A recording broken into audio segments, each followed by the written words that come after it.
მოგესალმებით, სურთ საზოგადოებას ვაცნობო, რომ გრძელდება ამ ხელისუფლების მიერ პოლიტიკური ოპონენტების დევნა და როგორც ჩანს განსაკუთრებული სამიზნე არის ლელო ძლიერი საქართველო, იმიტომ რომ დღეს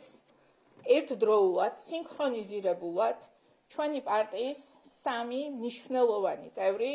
დაკავებული იქნა ხელისუფლების წარმომადგენლების მიერ გაუგებარი მიზეზებით. მე მინდა აღნიშნო, რომ ვერანაირი მსგავსი ქმედება ვერ აგვაღებინებს ჩვენ ხელს იმ პოლიტიკურ ბრძოლაზე, რომელიც გამოცხადებული გვაქვს რუსული რეჟიმისთვის. მე მინდა რომ აქვე განვაცხადო, რომ გარდა იმისა, რომ დღეს დაკავებული იქნა უკანონოდ ოთო ფარულავა, ლევან ჯორბენაძე და ბექა ბერიძიშვილი, ჩვენი პარტიის წარმომადგენლები,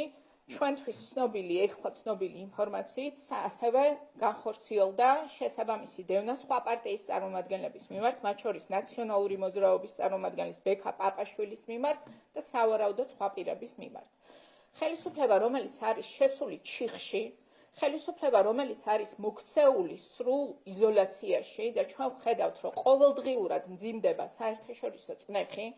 ამ ხელისუფლებაზე, რომელსაც არ აქვს არანაირი ლეგიტიმაცია არც ქვეყნის შიგნით და არც ქვეყნის გარეთ, ხელისუფლება, რომელიც უკვე შეჭმულია შიდა კლანური გარჩევებით და მათ შორის ვხედავთ, რომ უკვე კვლელობის ცდელობაზე არიან გადასული ერთმანეთის წინააღმდეგ, როგორც ჩანს ფიქრობს, რომ დღეს დაშინებით, ძალადობით და დევნით შეაჩერებს ჩვენს პოლიტიკურ აქტივობას. ჩვენ თქვით, როდესაც დააპატიმრეს მამუკა ხაზარაძე და ბადრი ჯაფარიძე, რომ ვერაფერი ვერ შეგვაშინებს, ვერაფერი ვერ აგვაღებინებს ხელს ამ ბრძოლაზე და დღესაც იგივე გზავნილი მაქვს, როგორც ბიძინა ივანიშვილისთვის და მისი ხელისუფლებისთვის, ასევე ყველა ჩვენი თანაპარტიელისთვის და საქართველოს ყველა მოქალაქისთვის, რომელიც აგრძელებს ბრძოლას თავისუფალი ქვეყნისთვის, რომელიც იქნება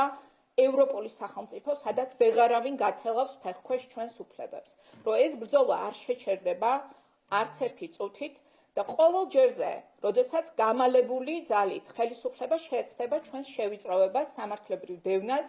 და ჩვენს დაშინებას. ჩვენ ამას ვუპასუხებთ მხოლოდ გაძლიერებით ჩვენი ბრძოლის და მხოლოდ ერთიანი ფრონტის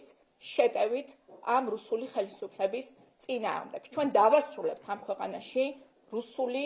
ხელისუფლების თარეშს და დავასრულებთ იმ უსამართლობას, რომელიც შეეხება საქართველოს ყველა მოქალაქეს უკლებლივ.